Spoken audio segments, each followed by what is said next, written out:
Pakistan stock market तारीख की बुलंद तरीन सतह पर 100 इंडेक्स में 413 पॉइंट्स का इजाफा। 100 इंडेक्स 68,830 पॉइंट्स की सतह पर ट्रेड हो रहा है। तो पाकिस्तान स्टॉक मार्केट तारीख की बुलंद तरीन सतह पर इस वक्त पहुंच चुकी है। 100 इंडेक्स में 413 पॉइंट्स का इजाफा हुआ है। 100 इंडेक्स 68,830 पॉइंट्स की सतह पर ट्रेड हो रहा है।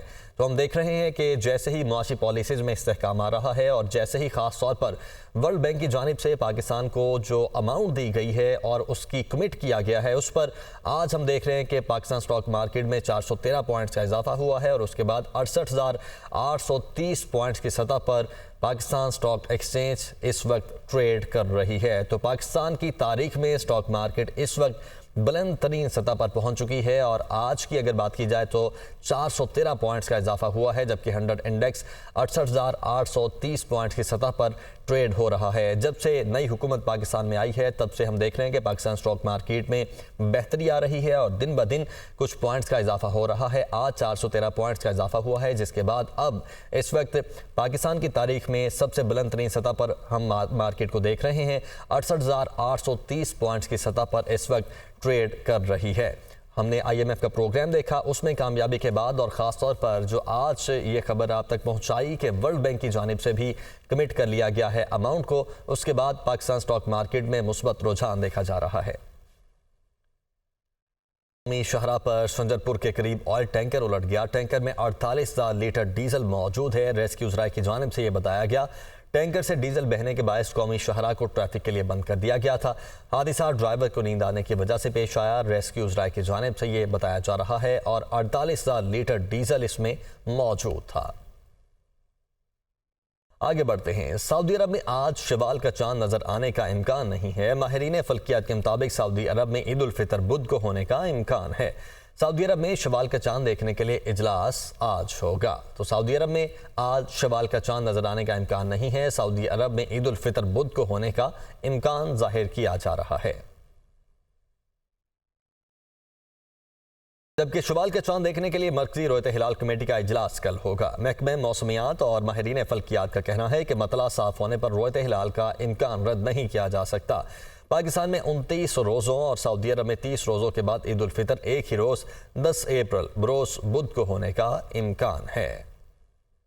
माहिरीन फल्कियात का कहना है कि शवाल का चांद 8 अप्रैल बरोज पीर पाकिस्तानी वक्त के मुताबिक रात 11:20 पर पैदा होगा। मंगल 9 अप्रैल को गुरूब आफ्ताब के वक्त चांद की उम्र 19 घंटे से जायद होगी और उफक पर इसकी पोजीशन 10 डिग्री होगी। मुल्क के मुख्तलिफ इलाकों में चांद नजर आने का दौरानिया तकरीबन 50 मिनट होगा। ईद के चांद का ताल्लुक है तो नया चांद जो है 8 अप्रैल बरोज पीर के रात को तकरीबन 11:20 में पाकिस्तान के वक्त के मुताबिक पैदा होगा। अगले दिन जब सूरज गुरूब होगा गोया 9 तारीख को, तो उस वक्त उसकी उम्र जो है चांद की जो उम्र है तकरीबन 19 घंटे 30 मिनट हो जाएगी। आसमान में उसकी पोजीशन का ताल्लुक है वो तकरीबन जो है 10 डिग्री है। सूरज गुरूब होने के बाद चांद जो है हमारे उफक से जो ऊपर रहेगा तकरीबन वो 49 मिनट्स है।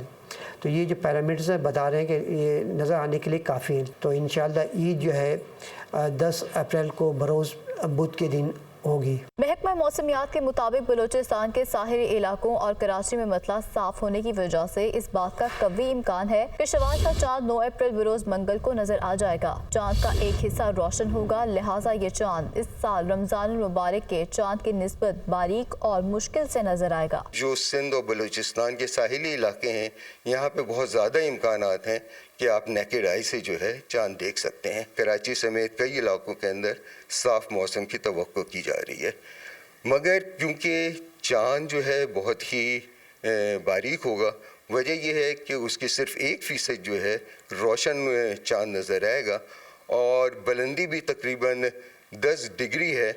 तो आपको चांद ढूंढने के अंदर जो है थोड़ी सी मुश्किल होगी, मगर उस दिन चांद बहुत ही बारीक होगा और सूरज क्योंकि गुरूब हो रहा होगा तो इसलिए उसको ढूंढने में मुश्किल होगी। माहिरीन फल्कियात कहते हैं कि 9 अप्रैल मंगल के रोज़ ज़्यादा इम्कान यही है कि शवाल के आगाज़ के लिए 9 अप्रैल 2024 की शाम रोयत हिलाल की शहादतें मौसूल हो जाएंगी और बुध 10 अप्रैल 2024 को पाकिस्तान भर में 29 रोज़ों के बाद, जबकि सऊदी अरब में 30 रोज़ों के बाद एक ही रोज़ ईद उल फितर मनाई जाएगी। आगे बढ़ते हैं। लाहौर हाई कोर्ट से खबर है, दस्तावेजात तब्दील करके बच्चे को बैरून मुल्क ले जाने पर वजीर खारिजा और वजीर दाखिला से रिपोर्ट तलब कर ली गई है। खवातीन 3 साल से आ रही हैं, अगली पेशी पर वुजरा को बुलाएंगे, उसके बाद वजीर आजम और वजीर आला रह जाते हैं। अदालत की जानिब से ये रिमार्क्स दिए गए हैं। 1 साल ज़ाय किया गया कि मुलजिम पकड़ा गया, आपने बदनामे ज़माना लोग भर्ती किए हुए हैं, हर करप्ट बंदा अहम ओहदे पर मौजूद है। Chief justice Lahore high court की जानिब से ये रिमार्क्स दिए गए। मोहम्मद अशफाक हमारे साथ मौजूद हैं। अशफाक, बताइएगा ये क्या केस है और क्या रिमार्क्स आए? जी बिल्कुल, chief justice Lahore high court justice Malik Shahzad Ahmad Khan ने कमसिन बच्चे की दस्तावेजात को तब्दील करके बैरून मुल्क ले जाने के खिलाफ केस की समाअत की, तो अदालती हुक्म के बावजूद बच्चे को बाजियाब करवा के अदालत में पेश न करने पर अदालत ने कहा कि आइंदा समाअत पर वजीर दाखिला मोहसिन नकवी और वजीर खारजा इसहाक डार रिपोर्ट पेश करें। और इस हवाले से आज सेक्रेटरी वजारत खारजा लाहौर हाई कोर्ट में पेश हुए। चीफ जस्टिस मलिक शहजाद अहमद खान ने कहा कि हर पेशी पर ये खवातीन आती हैं, 3 साल गुजर चुके हैं, अगली पेशी पर अगर बच्चा बाजियाब ना हुआ तो वुजरा को बुलाएंगे, फिर वजीर आजम और वजीर आला रह जाते हैं। चीफ जस्टिस मलिक शहजाद अहमद खान ने रिमार्क दिए कि 1 साल हमारा इसी तरह से जाया किया गया कि मुलजिम पकड़ा गया है, आपने बदनामे ज़माना लोग भर्ती किए हुए हैं। चीफ जस्टिस मलिक शहजाद अहमद खान ने कहा कि हर करप्ट बंदा यहाँ पर अहम ओहदे पर मौजूद है। इस मौके पर सेक्रेटरी खारजा ने कहा कि हम पूरी कोशिश करेंगे। अदालत ने कहा कि आपकी कोशिश 3 साल से जारी है, आप अपनी मर्जी का वक्त बता दें, अदालत उस हवाले से आपको टाइम दे देगी। इस हवाले से सरकारी वकील ने कहा कि हम अपनी तरफ से कोशिश कर रहे हैं, दूसरे मुल्क के जवाब पर मुनहसर है। अदालत ने कहा कि दूसरा मुल्क भी इस वक्त कुछ करता है जब आप संजीदगी से कोशिश करते हैं, अगर आपसे ये काम नहीं हो सकता तो आप हमको बता दें, हम आपके वजीर को बुला लेते हैं। सेक्रेटरी खारजा ने कहा कि मैंने दफ्तर खारजा से बात की है, वो कह रहे हैं कि 2 माह में ये काम मुकम्मल हो जाएगा। चीफ जस्टिस मलिक शहजाद अहमद खान ने कहा कि 2 माह नहीं दिए जा सकते, आपने पहले ही बहुत वक्त ज़ाया कर दिया। अदालत ने बेल्जियम के सफीर के हवाले से पूछा कि क्या आपने उनसे कोई रब्ता किया, तो सरकारी वकील ने कहा कि हमारा उनसे मुकम्मल तौर पर रब्ता है और इस हवाले से जो रिपोर्ट्स है वो भी अदालत को हम पेश करेंगे। चीफ जस्टिस ने कहा कि आप बिल्कुल झूठ बोल रहे हैं, आपने ऐसा कोई खत नहीं लिखा, इस हवाले से आपने कसम खा रखी है कि आपने काम नहीं करना। अदालत ने आइंदा समाअत पर वजीर दाखिला मोहसिन नकवी और वजीर खारजा मोहसिन नकवी से बच्चे की बाजियाबी से मुतल्लिक रिपोर्ट पेश करने का हुक्म दे दिया। ठीक है, बहुत शुक्रिया अशफाक आपका। और जनाब, सेनेट का इजलास कल होने जा रहा है। 9 मुंतखब अरकान हल्फ उठाएंगे, जिसके बाद चेयरमैन और डेप्यूटी चेयरमैन सेनेट के लिए इलेक्शन होगा। तहरीक इंसाफ का चेयरमैन और डेप्यूटी चेयरमैन सेनेट के इंतखाब के बाइकआउट का फैसला। हाउस ऑफ फेडरेशन नामुकम्मल है, चेयरमैन और डेप्यूटी चेयरमैन का इंतखाब गैर आइनी है, PTI कोर कमेटी की जानिब से ये कहा गया है।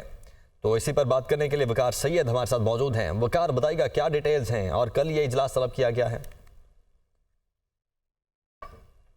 जी बिल्कुल, सेनेट का अहम इजलास जो है वो कल सुबह 9 बजे जो है वो तलब किया गया है, जिसमें 37 नौ मुंतखब जो सेनेटर्स हैं वो अपने ओहदे का खल्फ उठाएंगे, जबकि चेयरमैन डिप्टी चेयरमैन सेनेट का चुनाव होगा, जिसमें हुकूमती इत्तेहाद के चेयरमैन सेनेट के उम्मीदवार जो है वो यूसुफ रजा गिलानी होंगे, जबकि डिप्टी चेयरमैन के उम्मीदवार का अब तक ऐलान नहीं किया गया।